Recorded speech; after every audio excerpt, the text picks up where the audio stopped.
오늘 에스겔 18장과 마태복음 3장, 마태복음 4장에 나와 있는 회개에 관한 말씀을 읽었습니다. 이 말씀을 중심으로 회개하고 천국 가자라고 하는 말씀을 통해서 오늘 큰 은혜가 되는 귀한 시간이 되기를 주의 이름으로 축원합니다. 제가 지난주에 나를 예수 믿게 했던 하늘나라로 떠나셨던 양재철 목사님 집에를 방문을 제가 오랜만에 사모님을 방문을 했어요. 그런데 그 목사님이 하늘나라로 가시기 전에 한 3개월 동안 투병 생활 속에서 사모님과 부부 간에 그 목사님과 나누었던 대화가 녹음이 되어 있었어요. 근데 이제 다 죽어가는 음성이 어떤 음성일까 관심이 있었어요. 그래서 돌아가시기 전 3개월 전부터 돌아가시는 시점까지 어떤 내용이 가장 많이 주고받았을까? 그런데 놀라우게 그 속에는 회개였어요. 회개, 한번 따라합시다. 회개. 그래서 제가 느꼈어요. 사람은 천국 가기 전에 철저하게 무엇을 하는구나. 회개를 하는구나. 한 개인의 목사도 목회 생활을 이렇게 다 하고 주님이 부르실 날을 안단 말이죠. 이제 암의 투병 생활을 하면서 마지막 주님이 불러가시는데 내가 지금 주님 앞에 회개를 한다. 그리고 나를 부르러 주님이 오시고 있다는 거예요. 아멘. 죽음이 임박하는 것도 사람은 아는구나. 이걸 느꼈어요. 그런데 그 목사님이 찬송가 1장부터 마지막까지 녹음을 했던 성악가이면서 목사님이셨어요. 그 가정에 갔더니 이런 찬양이 울려 퍼지고 있었어요. 돌아와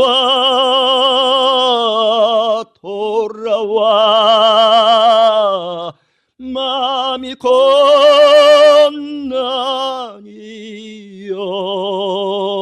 이 찬양이 울려 퍼지고 있었는데 얼마나 애처롭게 들리는지 정말 이 목사님은 감정적으로 찬양을 잘하신 분이었어요. 영성이 풍성했어요, 항상. 그래서 어떤 찬양을 부르시든지 성악가이기 때문에 그러기는 했지만 일반적 음성에다가 영성을 가미할 줄 아는 분이었어요. 그래서 가사 하나하나를 들어도 또리또리 정확한 가사예요. 그런데 거기에다가 마음속에서 우러나오는 주님을 향한 그 뜨거움이 있었단 말이에요. 그런데 이런 찬양 속에서 무엇을 느낄 수 있었느냐? 저 목사님이 평상시에도 주님을 향하는 갈망과 회개하는 마음이 뜨거웠구나 하는 것을 알 수가 있었습니다. 회개는 천국 가는 필수적인 요소입니다. 우리가 천국을 가려면 회개가 기필코 필요하다는 거예요.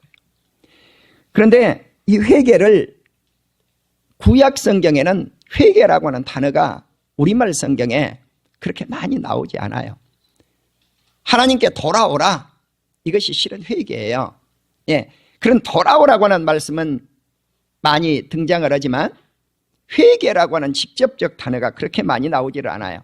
그런데 욥기 42장 6절을 보면 그러므로 내가 스스로 거두어드리고, 우리말 성경에 스스로 거두어드리고, 이 번역을 하기 전 개역 성경은 뭐라고 이 부분을 번역을 했느냐면 한하고 그렇게 번역을 했어요. 한하고, 따라합시다. 한하고. 스스로 거둬들인다 라고 하는 이 말씀은 내가 스스로 한한다고 하는 우리말에 또 다른 뜻이 있는데, 스스로 한한다고 하는 이 말씀을 히브리어로 에무아스예요. 에무아스의 뜻이 뭔가? 거부하다, 거절하다, 경멸하다, 멸시하다라고 하는 뜻이 있어요. 그래서 NIV 영어 성경을 보시면은 I despise myself. I despise myself. 내 자신을 경멸하는 거예요. 내 자신을 멸시하는 거예요. 여러분, 왜 내 자신을 멸시합니까? 과거에 내 잘못된 행동, 내 과거의 잘못된 모습, 그것을 경멸하고 있는 거예요. 그러면 내 잘못된 과거의 그것이 무엇일까요? 죄구덩이에 살았던 모습이에요. 이것을 멸시하니까 회개하면서 후회하는 거죠. 내가 그렇게 살아서는 안 되는데 그 잘못된 죄악의 구덩이 속에서 그렇게 살았어 하고 내 자신을 멸시하는 거죠. 자, 멸시하는 마음을 가지고 티끌과 재 가운데 앉아서 회개하는 거예요. 이 회개를 나타내는 표현 방식이, 태도가 재 가운데 앉아서, 티끌 가운데 앉아서. 자, 그러니까 구약의 많은 사람들이 회개하는 모습을 보면은 재 가운데 흙먼지 구덩이에서 회개를 했어요. 우리는 이 회개가 시편 7장 12절을 보면 하나님께 돌아오는 것이라고 하는 것을 알 수가 있어요. 사람이 회개하지 아니하면 그가 그의 칼을 가시며, 그는 누굴까요? 하나님이에요. 하나님께서 칼을 가시며 회개하지 않는 자에게 그의 활을 이미 당기어 예비하셨도다. 회개하지 아니하면 하나님이 칼을 가시고 활을 당겨서 회개하지 않는 그 사람에게 활을 쏘으려고 죽이려고 준비하고 계신다는 거죠. 그래서 이 히브리어 속에서 이 회개는 야슈브라고 하는 단어가 있는데, 이 야슈브는 돌아온다는 뜻이에요. 한번 따라합시다. 돌아온다. 그럼 어디에서 어디로 돌아와요? 죄를 향해서 이렇게 확 전진해서 달려가던 사람이 그 길에서 확 180도 돌아서더니 어디를 향하여 이제 달려가더라? 주님을 향하여, 하나님을 향하여 달려가더라. 아멘. 이것이 회개예요. 그러니까 방향의 전환점이 필요하다는 거죠. 어디에서? 죄의 구덩이에서 하나님을 향한 방향성이 달라지는 것. 그래서 방향 전환이 필요하다는 거죠. 죄인의 모습 속에서 의인의 모습으로 방향 전환해서 달려갈 수 있는 방향의 목표가 어딘가? 죄의 목표점에서 하나님을 목표점으로 방향 전환해서 달려가는 것. 이것이 회개라고 하는 것입니다. 우리는 예수님을 통해서 하나님께 돌아올 수 있는 길이 있어요. 예수님을 통해서 하나님께 돌아올 수 있는 길, 그게 뭘까요? 세례 요한이 복음을 맨 먼저 외치면서 회개하라, repent. 그랬어요. 회개하라, repent. 천국이 가까웠느니라. 아멘. 그러니까 천국에 갈 사람은 뭘 해야 된다? 회개해야 된다. 여러분, 복음을 전파하는 출발점이 세례 요한이 회개하라, 천국이 가까웠느니라. 예수님도 똑같았어요. 예수님이 갈릴리에서 복음을 전하실 때 회개하라, 천국이 가까웠느니라. 아멘. 이것이 선포예요. 어두운 죄악 세상에 광명의 빛 예수 그리스도의 빛을 선포하는 것, 이것이 회개하라, 천국이 가까웠느니라. 그러니까 주님께 돌아오는 것, 이것이 회개입니다. 욥기에 나타난 회개, 시편에 나타난 회개, 그리고 에스겔서에 나타난 회개를 오늘 본문으로 삼아 보았어요. 에스겔서에 나타난 에스겔 18장은 구약 성경에서 제가 볼 때는 가장 회개를 잘 다루고 있는 장이에요. 네. 자, 그러면 이 에스겔 18장의 내용을 파악해 보면 이런 내용이 들어있어요. 사람이 의로워야 된다는, 의인이어야 된다는 거죠. 그런데 의인은 정의롭게 살아야 되고 공의롭게 살아야 돼요. 그런데 의인이 공의롭게 정의롭게 사는 사람이 얼마나 있을 것인가? 작년 제가 이사야서를 우리 성도들과 함께 나누면서 과연 이 땅에 대통령이 의로울 것인가? 판사가 의로울 것인가? 검사가 의로울 것인가? 변호사가 의로울 것인가? 의로운 자가 없다는 거죠. 그러면 아니 법조인들만 왜 그렇게 들먹거립니까? 그럴까 봐. 목사가 의로운가? 교회 장로가 의로운가? 교회 안에 성도들이 의로운가? 의로운 자가 없는 거예요. 단 한 사람도 없는 거예요. 의인은 없나니 단 한 사람도 없도다. 누구의 말씀이에요? 예수 그리스도의 말씀이에요. 이 땅에는 의로운 자가 없는 거예요. 어느 누구도 의로운 자가 없는 거예요. 자, 그럼에도 불구하고 의로운 삶은 우리 예수 믿는 크리스찬들이 걸어가야 될 모범된 삶이라는 거죠. 그러면 우리 하나님이 에스겔 18장에서 의로운 삶을 어떻게 정의를 내리고 있는가? 그 기준을, 잣대를 이렇게 제시를 했어요. 자, 우상의 재물을 먹지 않고 이스라엘 족속이 우상에게 눈을 돌리지 않는 것, 눈을 들지 않는 것, 그것이 의로운 삶이다. 두 번째는 이웃의 아내를 더럽히지 않고 월경 중에 있는 여인을 가까이 하지 않는 것, 이웃과의 관계의 문제를 다루었어요. 세 번째는 사람을 학대하지 않는 것, 이것이 의로운 삶이다. 네 번째는 빚진 자의 저당물을 돌려주고 강탈하지 않는 것. 자, 어떤 사람이 빚을 돌려주면서 가난한 사람 저당물을 잡혔단 말이죠. 예를 들면 겉옷을 잡혔어요. 그걸 돌려주지 않는 것, 이것은 빼앗는 것이다, 이렇게 말씀을 해요. 그렇게 하지 않는 것이 의로운 삶이다. 다섯 번째는 줄인 자에게 먹을 것, 음식물을 주는 것. 여섯 번째는 옷 없는 자에게 옷을 주는 것, 벗은 자에게 옷을 주는 것. 일곱 번째는 별리, 이자를 받기 위해서 구워주지 않는 것. 또 여덟 번째 보면 이 말씀을 연장해서 이자를 받지 말라 그랬단 말이에요. 이게 쉽냐고요. 주님은 한 발 더 나가서 뭐라고 그래요? 네가 다른 사람에게 구워준 것을 뭐 해버려라? 탕감해버려라. 여러분, 이게 예수 그리스도의 마음을 갖지 않으면 이건 불가능해요. 하나님의 마음을 갖지 않으면 불가능해요. 근데 내가 탕감하고 이자를 받지 아니하고 이자 받기 위해서 빌려주지 아니하면 내가 그렇게 빌려줬다는 거예요. 무상으로. 그러면 누구에게 빌려준 거예요? 하나님께 빌려준 것이니라. 아멘. 그러니까 누가 갚아줘요? 하나님이 이자는 수십 배로 갚아줄 줄로 믿습니다. 이 믿음, 이것이 우리 기독교인들의 자세라는 거죠. 아홉 번째는 스스로 손을 금하여 죄를 짓지 아니하며, 이것이 의로운 자의 삶의 모범이에요. 열 번째는 사람과 사람 사이에 진실되게 판단하며, 진실되게 판단하는 건 뭐가 따라야 되겠어요? 정직이지요. 옳고 그른 것에 의해서 한쪽으로 치우치지 않는, 편벽되지 않는 판단이죠. 부자라게 해서 봐주지 않냐고, 가난하니까 저 사람 불쌍해, 그렇다고 해서 봐주는 게 아니란 말이죠. 무엇으로 판단해야 될 것인가? 진리로. 아멘. 옳으냐 그르냐로. 11번째는 하나님의 율례와 규례를 지켜 진실되게 행하는 것, 이것이 의로운 자의 삶이니라. 바로 이 사람이 의인이며 이 의인은 반드시 살리라. 아멘. 예, 의인은 산다고 하는, 의인은. 사랑하는 우리의 성도 여러분, 우리가 의로운 자의 삶을 살지 아니하고 의롭게 살지 아니하면 뭐 할 것인가? 반드시 죽을 것이다. 의롭게 살면 살고 의롭게 살지 아니하면 반드시 죽는다. 이것이 에스겔 18장 10에서 13절 말씀이에요. 자, 그이하 21절을 보면 악인이 그가 행한 모든 죄에서 돌이킨다고 하는 거니까 뭐라고 그랬어요? 회개예요. 돌이켜서 내 모든 율례를 지키고 하나님의 모든 율례를 지키고 정의와 공의를 행하면 반드시 살고 죽지 아니하리라. 그러니까 진정한 회개가 뭐냐는 거예요. 진정한 회개가 하나님의 말씀대로 따라 사는 것이다. 아멘. 그러니까 입술로만 회개합니다, 이게 아니고 그러한 나의 삶의 모습을 보여줄 때 그것이 회개라는 거예요. 회개하면 죄가 기억나지 않는다고 에스겔 18장 22절에서 말씀을 하고 있어요.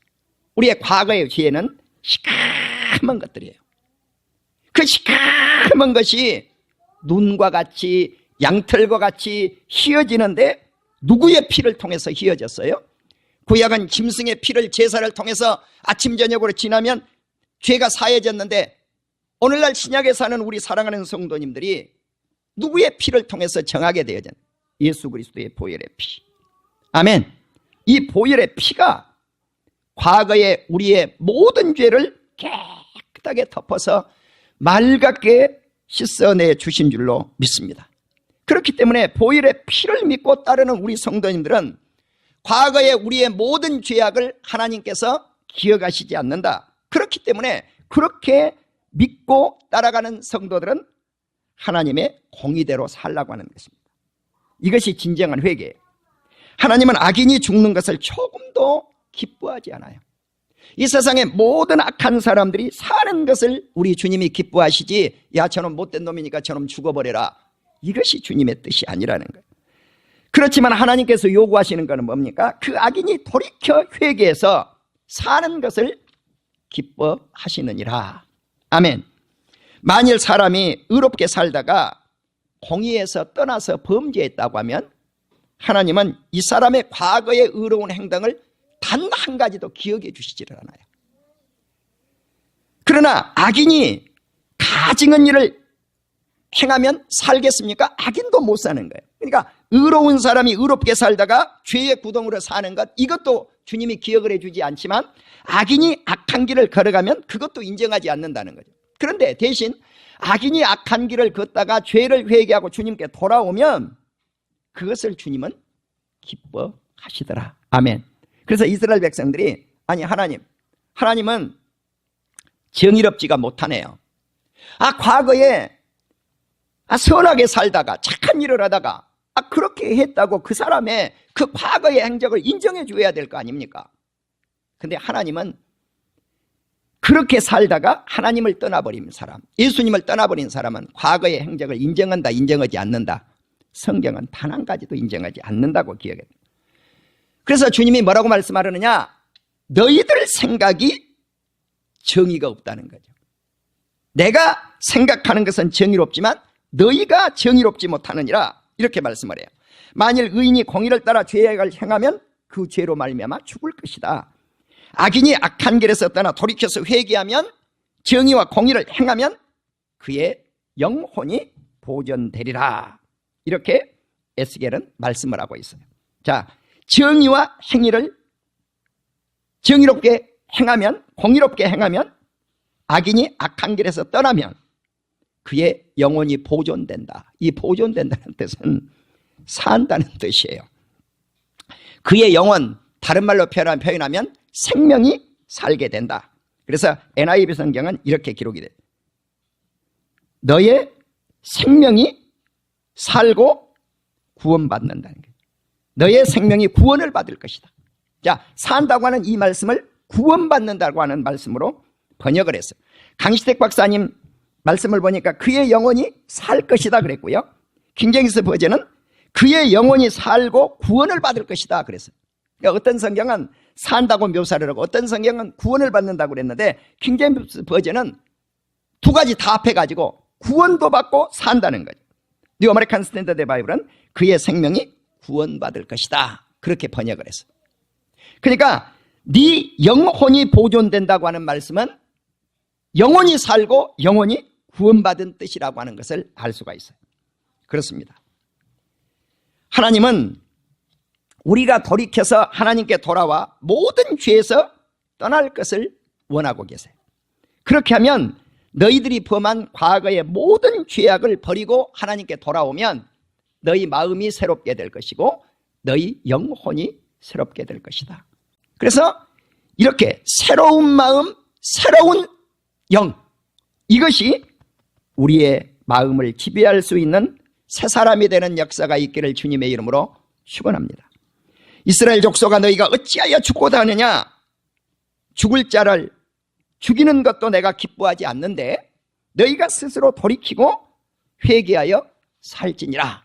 그러니까 회개한다고 하는 것, 돌이켜서 주님께 돌아와서 살라는 것입니다. 그것이 새로운 마음이고 새로운 성령인 것을 우리가 알 수가 있겠습니다. 그렇습니다.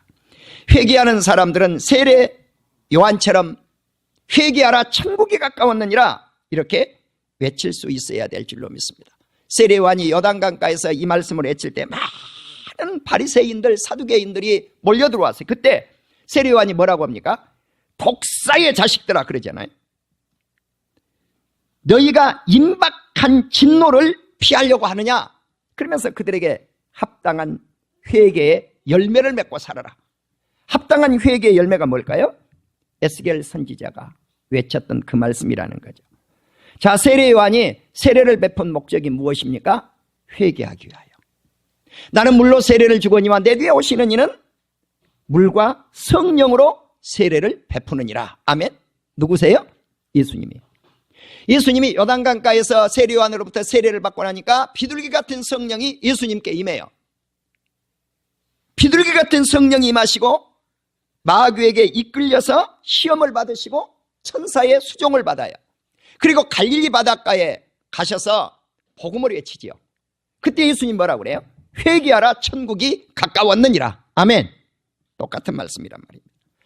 예수님이 회개해서 성령을 받게 하는데 그것이 사도행전이에요. 사도행전 2장 이하를 쭉 보시면 성령의 역사가 임하는 곳에는, 세례를 베푸는 곳에는 뭐가 필수적으로 뒤따랐느냐? 회개가 뒤따랐다는 거예요. 회개하니까 3,000명이 세례를 받고 구원을 받고, 회개하니까 5,000명이 구원을 받고, 날마다 구원받는 수가 더하는 역사가 있게 되었어요. 자, 그런데 고라신 같은 동네, 벳세다 동네, 가버나움 동네, 이런 동네는 아무리 회개를 외쳐도 회개하지 않아요. 그래서 주님이 말씀을 합니다. 두로와 시돈 지방에서 회개를 외쳤다면, 또 니누에다가 회개를 외쳤다면 차라리 그러한 곳이 훨씬 더 복음을 듣고 회개하여 하나님께 돌아왔을 것이라는 거죠. 요나가 니누에 성에다가 복음을 외치기 싫어서 그렇게 도망가려고 하다가 주님이 제명령을 내리니까 니누에 성에 복음을 외치지 않아요? 니누에 성 사람들이 다 회개하여 금식하며 짐승들까지도 금식하면서 제 가운데 앉아서 회개하더라. 아멘. 그 결과 어떤 역사가 일어나요? 다 구원받는 역사가 일어나요. 그렇습니다. 회개는 용서를 동반을 해요. 누가복음 17장 3절에 보면 스스로 조심하라. 만일 너희 형제가 죄를 짓고 7번 네게 돌아와 네게 회개하는데 무엇을 해야 될 것인가? 회개하면 용서하라는 거예요. 자, 회개하지 않으면 용서가 수반되지 않아요. 자, 그런데 회개하는 사람은 용서한다. 그렇습니다. 또 우리가 이 악한 세대에서 회개하고 주님께 기도하라고 사도행전 8장 22절에서는 말씀을 하고 있습니다.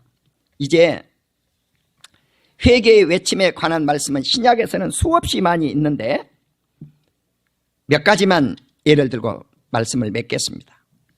누가복음 17장 3절에 보면 회개하지 아니하면 예수 그리스도의 입의 검이 뭘까요? 하나님의 말씀이에요. 말씀과 싸울 것이라고 말씀을 합니다. 또 계시록 2장 16절에 그렇게 말씀이 되어 있죠. 회개하는 자는 용서를 받고 회개하지 아니하면 예수 그리스도의 입의 검 말씀으로 싸운다. 계시록 2장 16절이에요. 그래서 회개하지 아니하면 환난 가운데 내던지고 사망에 이르며 주님은 각 사람의 행위대로 갚아주실 것을 계시록 2장 23절에서 말씀하고 있습니다. 하나님은 이스라엘에게 회개와 죄사함을 주시려고 예수님을 임금과 구주로 삼았다고 사도행전 5장 31절에서 말씀하고 있습니다. 이제 우리 모든 사랑하는 성도님들은 악함을 회개하고 우리 주님께 기도하십시다. 그리고 마음의 죄악들을 사하여 주실 것을 확신하는 우리 온 성도님들이 되실 수 있기를 주님의 이름으로 축원합니다. 그래서 회개는 무엇을 동반해야 되는가? 입술로만 주님 내가 회개합니다 이게 아니고 내가 행한 것에 대한, 과거의 죄구덩이에서 행한 것에 대한 책임도 수반되어져야 될 줄로 믿습니다. 우리의 과거의 모든 죄악을 하나님 앞에 낱낱이 내놓고 하나님 앞에 토해내고 회개하면 예수 그리스도의 보혈의 피가 우리의 모든 죄악을 말갛게 정하게 눈과 같이 양털과 같이 씻어주실 것을 다시 한번 생각해 볼 수 있는 우리 온 성도님들이 되시기를 바랍니다. 회개하라, 천국이 가까웠느니라. 이 말씀은 회개에는 천국에 들어가는 필수 요건이라고 제가 서론에서 말씀을 드렸는데 우리 모두가 회개하여 천국에 넉넉히 들어가는 우리 온 성도님들이 다 되시기를 주님의 이름으로 축원드립니다.